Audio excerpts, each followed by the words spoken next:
Okay, this should be a fun one. Came in for a recommendation, what Americans don't understand about public health care. It's such a touchy subject, talking about public health care with Europeans, because you guys all have public health care and we don't, and you guys kind of look down on us because of that, which is totally valid. Now, I was just having this conversation with someone in the comments on one of my last videos about public health care, and, you know, I think the root cause of why public health care, we do have a form of public health care in America, which is called Medicaid or Medi-Cal, whatever, like whatever state you're in, you can get a version of Medicaid. It's basically free healthcare. It's for people who don't make as much money, a little bit lower class, but it is there. There is a safety net of some public healthcare. The biggest problem that I see with public healthcare, in America at least, is that we all pay taxes and then everyone eats like garbage and eats fast food and drinks sodas all day and eats candy, and then they all get sick and they have to go to the hospital, and then the hospitals and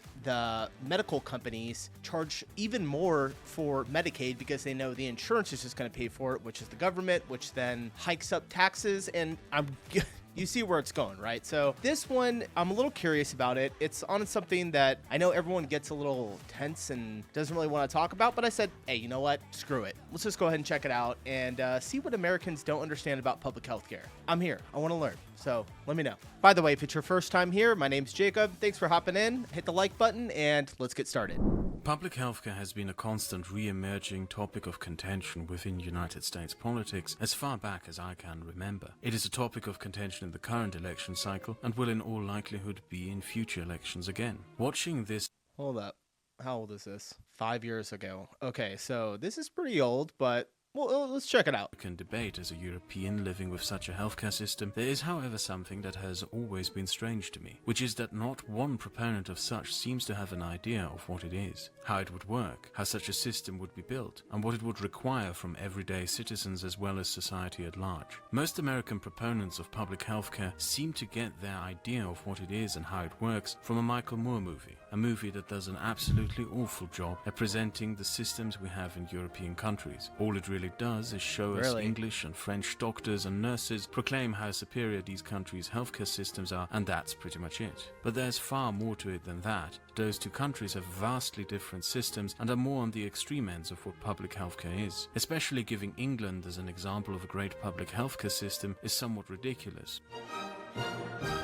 Because the NHS, the National Health Service in the UK, is one of the worst healthcare services in Europe. Created during the 1950s. Okay, that's the first time I've heard that. I don't know. I feel like I've done a couple of videos in the past that lightly touched on healthcare, and most people seem to like it a lot, from at least what I got in the comments. But yeah, let's get his perspective, see what's going on. In Europe. Created during the 1950s in the post-war consensus, an age of massive centralized government organizations and public spending, the NHS was plagued from the beginning with a massive entangled bureaucracy. Detangling and reorganizing the system during the 1970s barely fixed the problems. Things were made worse under the Thatcher administration through the introduction of a management system intent on cutting back costs and increasing efficiency, and substantial damage was done to the NHS by the government of Tony Blair. He believed that a public service could be run like a private company despite having no market competition. His government introduced a system of quotas and standards meant to artificially replicate market pressures. This was meant to make the overall service more efficient, but in the end accelerated its declining quality. Subsequent British governments have done little to resolve these issues. Not all is bad on the British Isles, though. In 1999, Scotland retained control over... Whoa. Did you just put Mordor in there? Not all is bad on the British Isles, though. In 1999, Scotland retained control over healthcare legislation from Westminster for the NHS Scotland. They avoided the Frankenstein reforms Tony Blair forced on England, created their own institutions, smaller bureaucracy, centred around 14 local health boards run by officials specific to manage these regional healthcare needs. Overall, Scotland's public healthcare performs better, and giving England as an example to Americans of how a public healthcare system is supposed to operate and work is just a giant misconception and misleading. England is an extreme example, and it is more of an example of how not to do it.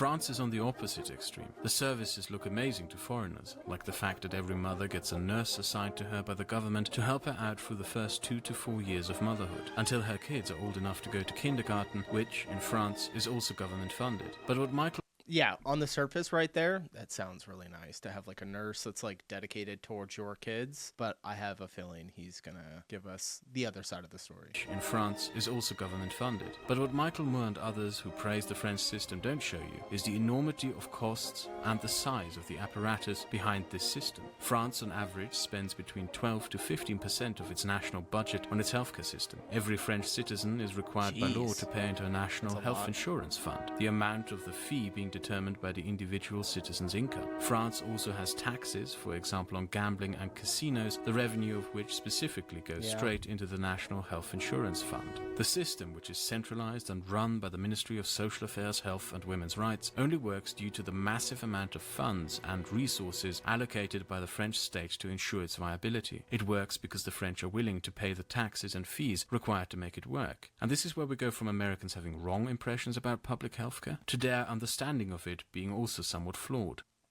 Because the debate about a public healthcare system is about far more than... Dude, doing my man Bernie dirty in this video. He's showing him like every time. Pedantic meandering over whether or not it's communism. It's a debate over structure, taxes and social sacrifices made, as well as burdens upon the individual or society at large. Whenever I saw a Bernie Sanders or other US politician continuously talk about how much they want a public healthcare system, the only thing they ever talk about is how much they want it, how great it would be for everyone, but never about what it means for the country and how it would be structured, built or implemented. There are simply questions, however, that must be asked, like, is the US government even willing to allocate 12% to 15% of its annual budget into such a system? How well would it bode with ordinary US citizens to levy additional taxes from them for such a system? Because I can tell you right now, Americans do not want more taxes. I'm pretty sure that's like common across like all countries. Like nobody wants to pay more in taxes, but especially here, like, I don't know if it's just bred into us from, you know, the birth of our country, but like we hate taxes. And it seems like there's like a new tax like every day to pay a higher tax rate for the city, or like they tax you when you die. Like it's absurd that you have a death tax. And remains that taxes paid to ensure the functioning of such systems in European countries. And like I said before, it's just that maybe there is like a large portion of Americans that do want to pay for public health care. It's just like you're entrusting the government to do it correctly and do it right. And like I think the actual problem is just our diets, like our food, like that's the actual issue going on, at least in the US, like why most Americans, I don't want to say most, but like a lot of Americans are so unhealthy is that we just have shit food. Like the food's horrible, which then causes your body to malfunction and have problems, which means you need to go to the doctor. And yeah, I mean, if you watch your health, you shouldn't have to go to the doctor like ever. You shouldn't be. I take 0 prescriptions. I don't take anything. I eat all natural. I go to the doctor once a year, get a quick checkup, get my blood drawn, and like I'm out. That's full extent. But like diabetes are rampant. Like I feel like everyone's got damn diabetes, and then everyone's overweight, so now they're taking Ozempic to like lose weight, which is also horrible for your body. Don't even get me started on, I'm not even gonna say it. I don't even want to get into it. Just levied from super rich. No, they are paid by everyone. Systems in European countries are not just levied from super rich. No, they are paid by everyone. So in the end, this is a tax burden that will come down on ordinary working people just as well. And if you do not have this conversation as you campaign for public healthcare, you will eventually be forced to having this conversation when you try to implement it through the legislature. Beside the financing and taxation aspect of public healthcare, there's an additional aspect never talked about in the US political debate. If you are an American and you have ever been to Europe, you may have noticed that Coke tastes different here. It's less sweet. The reason is that our governments regulate the contents of sugar and take an interest in how healthy or unhealthy the produce we consume is. Some countries, such as the UK, even have a sugar tax. Denmark has a tax on fat. Most European countries have high tobacco tax. Sweden has a very high alcohol tax. European countries have the strictest regulations on food quality in the world. Even beyond just a simple what we eat and drink, it is also how we buy that is regulated. The UK, for example, banned the advertising of candy and sweets using cartoon characters or any other advertising method that specifically targets children. He's going down the path that I was just saying. He's going to get to our food, why it's so bad. That's actually really cool that the UK did that. Like, I hate the marketing for kids stuff. Even when I go to the store sometimes and like my kid might be with me, immediately it's like down, we don't really go down the cereal aisle, but like we're walking the corner aisles and there's like food out there and it's full of GMOs and all kinds of stuff. My kids are like, can we have that? And nope. Sorry, buddy. No, you're not getting that. But they do make it very appealing for children. And the commercials are literally everywhere. It's insane. Outside of food, there are government incentives and initiatives to keep citizens healthy, from subsidized fitness and sport initiatives down to extensive fitness programs for school kids. Why? Let's leave Europe for a great example for why. Japan has a public healthcare system. It is one of the best healthcare systems in the world in terms of quality and efficiency. Japan is also the country with one of the world's best healthcare systems that spends the least money on it, because Japan also has the healthiest population in the world. Once you have a healthcare system that is financed by taxpayers, the taxpayers, and by that extent the government, have a vested interest in the health and well-being of the taxpayers. Or rephrased, if you are morbidly obese in the United States, it is your responsibility, or should I rather say, your lack of responsibility. It will reflect itself within the costs you pay to whatever insurance company you sign up with. You pay the consequences, not just in diabetes and cardiac arrests, but financially. In a country with a public healthcare system, if you are morbidly obese, costs for your resulting treatments are paid by other people's taxes. If you are fat in a country with a public healthcare system, you are a burden on society. And there's a question to be asked and answered of whether the people of the United States can even put up with such a standard. Personal responsibility and independence is at the core of the country's identity. Seeing your actions and your life within a wider framework of the cartoons is at the core of the country's identity. Seeing your actions and America. Fuck yeah.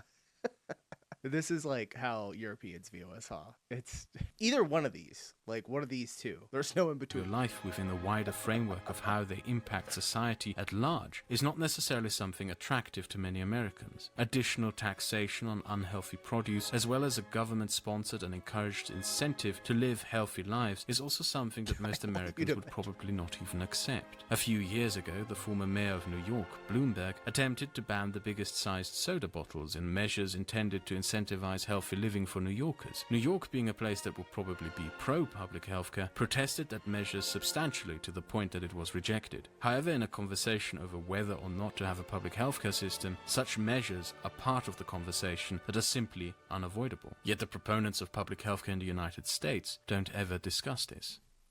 Yeah.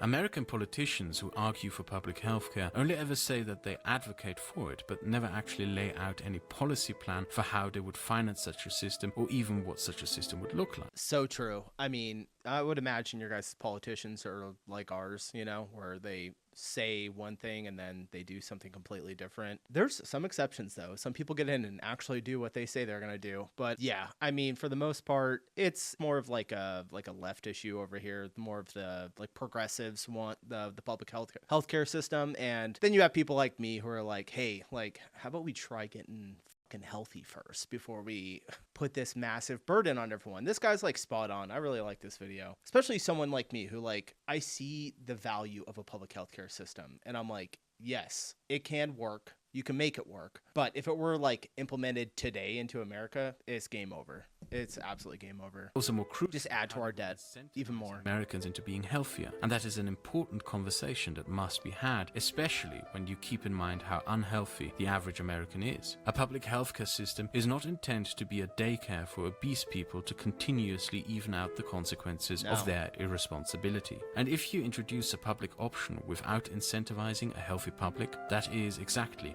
what your healthcare system will turn into. I personally don't believe a federal centralized public healthcare system like in France would work in the United States. The country is too big, the bureaucracy would be too large, the taxpayers unwilling to pay, and the political landscape unwilling to put up with such. In France, there is a consensus amongst both sides of the political aisle to ensure the healthy state of their healthcare system. That bipartisan consensus does not exist in the United States. I do want to say, has this, because this is 5 years old, and over the last 5 years, I know that Europe has received like a large migration of immigrants into your guys' countries over the last 5 years, because it happened here in America as well. Millions of people pouring into the country. Is there like any type of strain coming on the public healthcare system because of immigrants coming into the country? Do they get any healthcare at all? Is it like rejected to them? I'm super curious. So do you have any insights on that? Like, let me know in the comments. If a Democratic president were to introduce it, it would only exist until the next Republican president comes into office. Additionally, I don't believe a centralized federal healthcare system is even desirable. The system I prefer the most is one you got a taste of in the beginning of this video. Countries such as Germany and Austria employ a system in which healthcare is federally mandated and even subsidized, but implementation of the system is largely handed over to the individual states. I don't believe that a top-to-bottom federal healthcare mandate would work in the United States. And what I would propose to Americans who wish to have such a system is to abandon the idea of a federal public healthcare program. The legalization of cannabis shows how reforms are best implemented within the United States, namely through legislation in the individual states to then convince those in other states of the viability of the reforms. I believe it would be better for the American advocates of public healthcare to campaign for public healthcare in their home states through state legislature and the governor's office. Not only are such efforts more likely to bring results, but would also achieve a public healthcare system without the consequent possibility of having the federal government step in and dismantle it if those in power of it oppose it, as the centralized British government would have done to Scotland if they hadn't retained control of their healthcare service in 1999. Such a regional system is also more efficient and more in touch with the people within the comparably smaller state it has to serve, and the advocate This guy's artwork is great. system would also be more in touch with their own communities, and therefore it would be easier to debate and implement subsequent other measures incentivizing healthier living and finding the revenue source for the system. Yeah. Oh, that was a great video. Really, really cool. Not what I was expecting. I don't know exactly what I was expecting. I guess I don't know. I guess maybe it was like going to be more of like an argument for public health care for America, like why we should do it. So very surprised that he had like a balanced approach and yeah, kind of like more of just a head on his shoulders, the way that he thinks about things. So really, really good. Appreciate the recommendation that came through, and appreciate you guys for watching the video this long. If you're here, hit the like button, subscribe, hang out. I put a video out every single day. And with that, I'll get out of your hair. See you guys there. Bye.